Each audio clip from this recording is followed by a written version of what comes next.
Hello guys, welcome back to DPC. Nokia அவங்களோட G42 5G smart phone ஒரு entry level base பண்ணது நல்ல ஒரு பிரைஸ் செக்மெண்ட்ல ரீசெண்டாக அக்டோபரோட ஸ்டார்டர்ல தான் லான்ச் பண்ணாங்க. தென் ஃபோனோட ஸ்பெக்குமே நல்லா இருந்தது. அதோட பிரைஸ் அவங்க செட் பண்ண விதத்துக்கு அதோட ஸ்பெக் வந்து நல்லா இருந்தது. தென் இப்போ அதே ஃபோனில் வேற எதுவுமே மாற்றல, அதோட ரேம் அண்ட் ஸ்டோரேஜ் இன்க்ரீஸ் பண்ணி கொஞ்சம் ப்ரைஸையும் அதுக்கேற்ற மாதிரி மாற்றி திரும்ப அக்டோபர் 18 வந்து எடுத்துகிட்டு வராங்க. பட் இந்த நார்மல் பொதுவாகவே நோக்கியாவோட G42 சூஸ் பண்ணலாம், யாருக்கு சூட் ஆகும், இந்த புது வேரியண்ட் என்ன மாதிரி ப்ரைஸில் எடுத்துகிட்டு வராங்க, தென் இது வாங்கலாமா வேணாமா, இந்த மாதிரி எல்லா விஷயங்களும் சேர்த்து தான் இந்த ஒரு வீடியோ இருக்க போகுது. வீடியோ பார்த்து முடிச்சுட்டு உங்களுக்கு பிடிச்சிருக்குங்கிற பட்சத்தில் மறக்காமல் லைக், ஷேர், சப்ஸ்கிரைப்லாம் தட்டி விடுங்க. நோக்கியாவோட இந்த G42 ஸ்மார்ட் ஃபோன் பொறுத்த வரைக்கும் லுக் அண்ட் டிசைன் அப்படின்னா ரொம்ப நார்மலாக நீட்டாக பண்ணியிருந்தாங்க. சரி, என்ட்ரி லெவலுக்கு இது நல்லாவே இருந்ததுன்னு சொல்லலாம். பேக்கில் பிளாஸ்டிக் பில்ட் எடுத்துருந்தாங்க, 3 கேமராஸ் இருந்தது, ஃப்ரண்ட்டில் ஒரு வாட்டர் ட்ராப் நாச் இருக்கக்கூடிய ஓவரால் செட்டப் இருந்தது. ஃபோனில் டைப் சி போர்ட் கொடுத்துருக்காங்க, சிங்கிள் ஸ்பீக்கர் செட்டப்ஸ் இருக்குது. அதே நேரத்தில் ஃபிங்கர் பிரிண்ட் சென்சார் ஃபோனோட ரைட் சைடில் பிளேஸ் பண்ணியிருந்தாங்க. ஃபோன் வந்து கொஞ்சம் வெயிட் ரொம்ப இருக்குன்னு சொல்ல முடியாது, பட் கொஞ்சம் ஃபோன் பல்ஜாக தான் தெரிஞ்சது. 8mm திக்னஸ் கொடுத்துருக்காங்க. அது மட்டும் இல்லாமல் இது ரிமூவபிள் பேட்டரி ஸ்மார்ட் ஃபோனாகவும் எடுத்துட்டு இருக்காங்க. 83 கிராம்ஸ் வந்து மெயின்டைன் பண்ணியிருக்காங்க. தென் நல்லா இருந்தது, வெயிட் டிஸ்ட்ரிபியூஷன் சூப்பராக இருந்தது. ஏன்னா 200 கிராமுக்குள்ளேயே அதை கண்ட்ரோல் பண்ணிட்டாங்க. 5000 mAh பேட்டரி இருந்தாலுமே இந்த அளவுக்கு வெயிட் வந்து டீசெண்டாக மெயின்டைன் பண்ணியிருந்தது. ஓவரால் லுக்கில் கொஞ்சம் பாசிட்டிவாக ஃபீல். டிஸ்பிளே போர்ஷன்ஸ்னு வரும்போது ஆக்சுவலாக இதில் வந்து இருந்த ஒரே ஒரு நெகட்டிவ் என்னன்னா, இது ஒரு ஃபுல் ஹெச்டி பேனல் இல்லை, இது ஒரு HD+ பேனல் மட்டும்தான். பட் பார்த்தோம் அப்படின்னா இது ஒரு 6.5 இன்ச் இருக்கக்கூடிய LCD பேனல், 90 ஹெட்ஸ்க்கான பேனல். அவுட்டோர் பர்ஃபார்மன்ஸ்னு வரும்போதே 450 நிட்ஸுக்கான பீக் பிரைட்னஸ் லெவல் இருக்கிறனால மோஸ்ட்டாக டீசெண்டாக இருந்தது. பட் என்ன அப்படின்னா இது ஒரு ஃபுல் ஹெச்டி பேனலாக கொடுத்துருந்தா இன்னுமே கொஞ்சம் பாசிட்டிவாக இருந்திருக்கும். அதை பண்ணாமல் HD+ பேனலாக கொடுத்தது கொஞ்சம் சொதப்பலாக இருந்தது. பட் ஓகே, ரொம்ப ஒரு டீசென்ட் அப்ரோச்சாக வந்து பார்க்க முடிஞ்சுது. அதே நேரத்தில் இதில் Gorilla Glass 3க்கான ப்ரொடக்ஷனும் இருக்குது ஸ்க்ரீன்ஸில். ஓவரால் பார்த்தோன்னா பெசல்ஸும் பெருசாக ஒரு இதாக இல்லை. ஒரு ஸ்க்ரீன் எக்ஸ்பீரியன்ஸ் அதுவும் HD+ன்னு கன்சிடர் பண்ணும்போது இட்ஸ் ஓகே, ஒரு நல்ல ஸ்க்ரீன் தான். ஃபுல் ஹெச்டியாக கொடுத்துருந்தா ஒரு கம்ப்ளீட் ஸ்க்ரீனாக இருந்திருக்கும். பேக்கில் கொடுத்துருக்கக்கூடிய 3 கேமராஸில் பிரைமரியாக ஒரு 50 மெகாபிக்சல் பர்ஃபார்ம் பண்ணுது. ஆக்சுவலாக பார்த்தோன்னா இதில் பெருசாக சேச்சுரேஷன் மற்ற மாதிரி எல்லா விஷயங்கள்லாம் இருக்காது. ரொம்ப நார்மலான அவுட்புட்ஸ் கிடைக்கும், ஒரு டீசெண்டான கேமரா செக்மெண்ட். அண்ட் மற்ற இருக்கக்கூடிய 2 சென்சார் அப்படின்னு பார்த்தோன்னா 2 மெகாபிக்சலுக்கான மேக்ரோ, 2 மெகாபிக்சலுக்கான டெப்த்து. அது தேவையில்லாத ஆணி தான், பட் அதுவே வந்து கொடுத்துருக்காங்க. என்ட்ரி லெவலில் 3 கேமரா இருக்குங்கிற கணக்கு கட்டியிருக்காங்க. பட் பிரைமரி கேமரா கன்சிடர் பண்ணுற மாதிரியான கேமராவாக இருந்தது. அண்ட் செல்ஃபிஸ்னு வரும்போது ரொம்ப காமனாக எல்லா பிராண்டும் பண்ணுற அதே வேலை தான். ஒரு 8 மெகாபிக்சலுக்கான செல்ஃபி ஆக்சுவலாக 5000 ரூபாய் செக்மெண்ட் வரைக்குமே இன்னைக்கு 8 மெகாபிக்சல் கொடுத்துருக்காங்க 5Gன்னு வரும்போது. தென் அதே தான் இங்கேயுமே பண்ணியிருக்காங்க.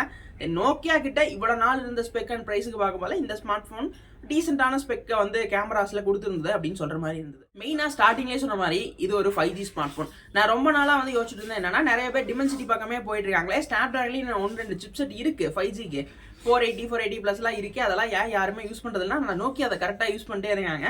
நோக்கியாவோட 480+ 5G சிப் இருக்குது. ஆக்சுவலாக இது ரொம்ப பெரிய பர்ஃபார்மர்லாம் சொல்ல முடியாது. ரொம்ப ஒரு டெய்லி டாஸ்க்கு நீங்கள் யூஸ் பண்ணிக்கலாம், சின்ன சின்ன கேமிங் பர்ஃபார்ம் பண்ணிக்கலாம். ரொம்ப ஒரு லைட்டடான டாஸ்கஸ் மட்டும்தான் அதை வந்து ஹேண்டில் பண்ண முடியும். ரொம்ப பெரிய லெவல்லலாம் வந்து இதை எக்ஸ்பெக்ட் பண்ணுறது வேஸ்ட்டு. ஆக்சுவலாக பார்த்தோன்னா இது ஒரு 10K செட் பண்ணி கொண்டு வந்திருந்தா கூட நல்லா இருந்திருக்கும், ஏன்னா அந்த ப்ராசரோட ஒர்த்து வந்து அந்த அளவுக்கு. பட் இன்னைக்கு 5G ட்ரெண்டாக இருக்கிறனால பார்த்தோம் அப்படின்னா இந்த ப்ரைஸ்க்கு வருது. இன்னும் ஒரு அடுத்த தீபாவளிக்குலாம் பார்த்தோம்னா இது ஒரு 6-7 அந்த ரேஞ்சுக்கே கிடைக்கும்னு நினைக்கிறேன். எனக்கு இந்த தீபாவளி இந்த ஆஃபர் டைம்ஸ்லேயே பயங்கரமாக இருக்குது. அடுத்த தீபாவளிக்குலாம் இது ஒரு 6-7K பர்ச்சேஸ் பண்ணிக்கிற அளவுக்கு இதோட ப்ரைஸ் டவுன் ஆகும். பட் இதை அந்த ப்ரைஸுக்கு கன்சிடர் பண்ணியிருந்தா கூட நல்லா இருந்திருக்கும். பட் ஒரு இப்போ 5G ட்ரெண்டுங்கிறனால இந்த ஒரு ப்ரைஸ் செக்மெண்ட்டில் இதை எடுத்துகிட்டு வராங்க. பட் இங்கே என்னென்னா இவங்களோட ப்ராமிசஸ் வந்து கன்சிடர் பண்ணுற மாதிரி இருந்தது. 3 வருஷத்துக்கான செக்யூரிட்டி அப்டேட், 2 வருஷத்துக்கான ஆண்ட்ராய்டு அப்டேட்ஸ் கன்சிடர் பண்ணுறாங்க. தென் இது ஒரு நல்ல ப்ராமிசஸ். ஏன்னா நம்ம நிறைய ஃபோன்ஸ் ஊர் பேர் தெரியாமல் வாங்கிட்டு அதுக்கான கரெக்டான அப்ரோச்சோ செக்யூரிட்டி அப்டேட்ஸோ இல்லை அப்படின்னா ரொம்ப காண்டாகும். பட் அதை வந்து இவங்க கன்சிடர் பண்ணுறாங்க.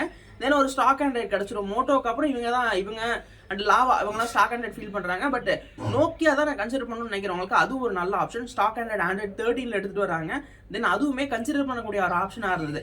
பெருசாக வீட்டில் யாருக்காவது செகண்டரி யூசேஜாக வாங்கி தரீங்க அப்படின்னா இந்த ஆடு இந்த மாதிரி தொல்லை எதுவுமே இருக்காது. அவங்க ஒரு டீசெண்டாக ரொம்ப நார்மலாக ஈஸியாக ஆக்சஸ் பண்ணுற மாதிரியான ஒரு விஷயத்தோட தான் அந்த ஸ்மார்ட் ஃபோன். ஸ்டார்டிங்லேயே சொன்ன மாதிரி இதில் ஒரு 5000 mAh பேட்டரி இருக்குது. அது மட்டும் இல்லாமல் இதில் ஃபாஸ்ட் சார்ஜிங்க்கு 20 வாட்ஸ்க்கான ஃபாஸ்ட் சார்ஜிங் சப்போர்ட்னு கொடுத்துருக்காங்க. இது உண்மையாகவே நல்ல விஷயம் இருந்தது. நான் கூட எங்கேயோ 10 வாட்ஸ் பக்கம் போயிடுவாங்களான்னு நினச்சேன். பட் அந்த பக்கம்லாம் போகாமல் ஒரு 20 வாட்ஸ் அப்படின்னு கொடுத்தது ஒரு டீசென்ட் அப்ரோச்சாக பார்க்க முடிஞ்சது. அது 5000 mAh மோஸ்ட் அவங்க கிளைம் பண்ணுறது 3 நாள் பேட்டரி லைஃப் நிற்கும் அப்படின்னு சொல்லிட்டு. வேறு என்ன பண்ணுறது, 480+ தான் கொடுத்துருக்காங்க. பர்ஃபார்மன்ஸ் ஓரியன்டாக நீங்கள் ஹை லெவல் எதுவுமே பண்ண முடியாது. ரெகுலர் டாஸ்க்ஸ்னு போதில் 3 நாள்லாம் தாராளமாக வந்து கன்சிடர் பண்ணலாம்.